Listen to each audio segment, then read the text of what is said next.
வணக்கம். இன்னைக்கு நம்ம பார்க்க போகிற ரெசிபி ரொம்ப டிஃப்ரெண்ட்டான ரவையை வச்சுட்டு இன்றைக்கி நம்ம குலாப் ஜாமுன் செய்ய போகிறோம்.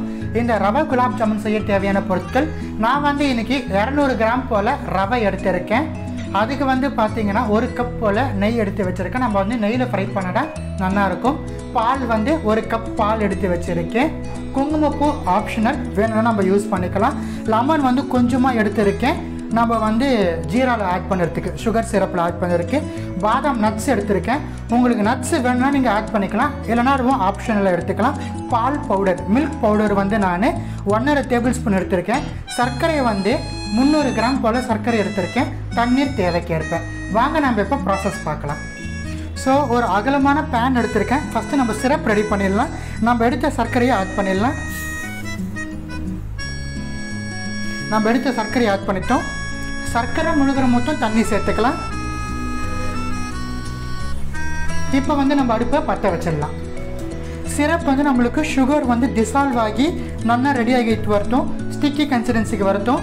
அது ஸ்டிக்கி கன்சிஸ்டன்சி வர அந்த மீன் டைமில் நம்ம ரவையை வறுத்து ஃபர்தர் ப்ராசஸை பார்க்க ஆரம்பிச்சிடலாம். இந்த பக்கம் பாருங்கள், அடுப்பில் சின்னதாக பாத்திரம் வச்சுருக்கேன். ஒரே ஒரு டீஸ்பூன் அளவு நெய் சேர்த்துருக்கேன். நெய் நல்லா ஹீட் ஆகிடுச்சு. இப்போ நம்ம ரவையை சேர்த்துடலாம். ரவையை சேர்த்துட்டு நம்ம நல்லா வறுத்துடலாம்.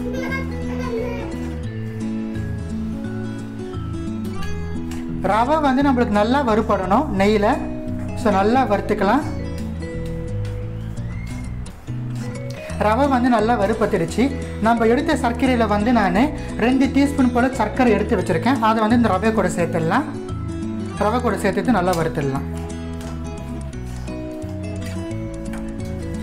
இப்போ நம்ம திக்கான மில்க் சேர்த்துடலாம். பால் சேர்த்துட்டு நல்லா கிண்டி விடலாம் ரவையை. ஸோ பால் சேர்த்துட்டோம். நல்லா நம்மளுக்கு இறுகி கேசரி பதத்துக்கு வரணும். அது வரைக்கும் நம்ம மிதமான தீயில வச்சு வேக வைக்கலாம். மீன் வெயில் நம்ம சுகர் சிரப் ரெடி பண்ணோம். அது இப்போ என்ன கண்டிஷனில் இருக்குன்னு பார்க்கலாம். ஸோ பாருங்கள், சுகர் எல்லாம் கம்ப்ளீட்டாக டிசால்வ் ஆகிடுச்சு. ஒரு 3 மினிட்ஸில் நல்லா நம்மளுக்கு கொதி வந்துடுச்சு. இந்த ஸ்டேஜில் நம்ம எடுத்து வச்சுருக்கிற சாஃப்ரான்ஸ் ஆட் பண்ணிடலாம். இது டோட்டல் ஆப்ஷனல் தான், உங்களுக்கு வேணும்னா நீங்கள் ஆட் பண்ணிக்கலாம். ஸோ நம்ம சுகர் சிரப் ரெடி பண்ணிட்டு இருந்தோம். பாருங்கள், எனக்கு ஸ்டிக்கி கன்சிஸ்டன்சி கிடச்சிடுச்சு. ஸோ இந்த ஸ்டிக்கி கன்சிஸ்டன்சி வந்துடுமே நம்ம அடுப்பை அணைச்சிடலாம். கொஞ்சமாக லெமன் ஜூஸ் விடுறேன், ஏன்னா நம்மளுக்கு மேற்கொண்டு கிறிஸ்டலைசேஷன் ஆகக்கூடாது. ஸோ லெமன் ஜூஸ் விட்டுட்டு நம்ம அடுப்பை அணைச்சிடலாம். ஸோ இங்கே பாருங்கள், நம்ம ரவையை பால் ஊற்றி வேக வச்சுட்டு இருந்தோம். ரவை நல்லா வெந்துடுச்சு. இந்த ரவையை எடுத்து ஒரு பிளேட்டுக்கு ட்ரான்ஸ்ஃபர் பண்ணிடலாம், ரூம் டெம்பரேச்சருக்கு வரட்டும். ஸோ நம்ம ரெடி பண்ண இந்த ரவையை நம்ம ஒரு பிளேட்டுக்கு ட்ரான்ஸ்ஃபர் பண்ணியிருக்கோம். ரூம் டெம்பரேச்சருக்கு வந்துடுச்சு.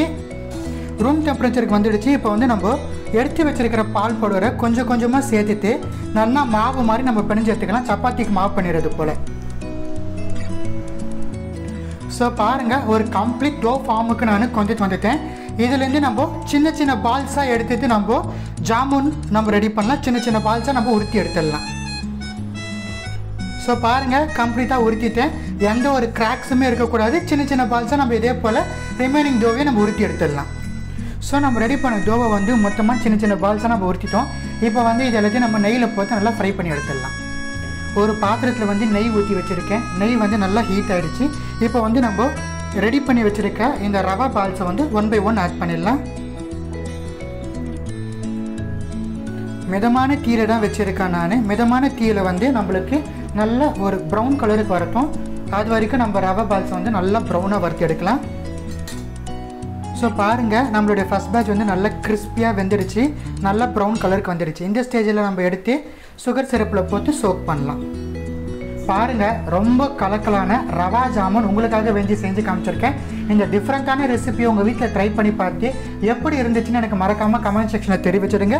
நன்றி, வணக்கம்.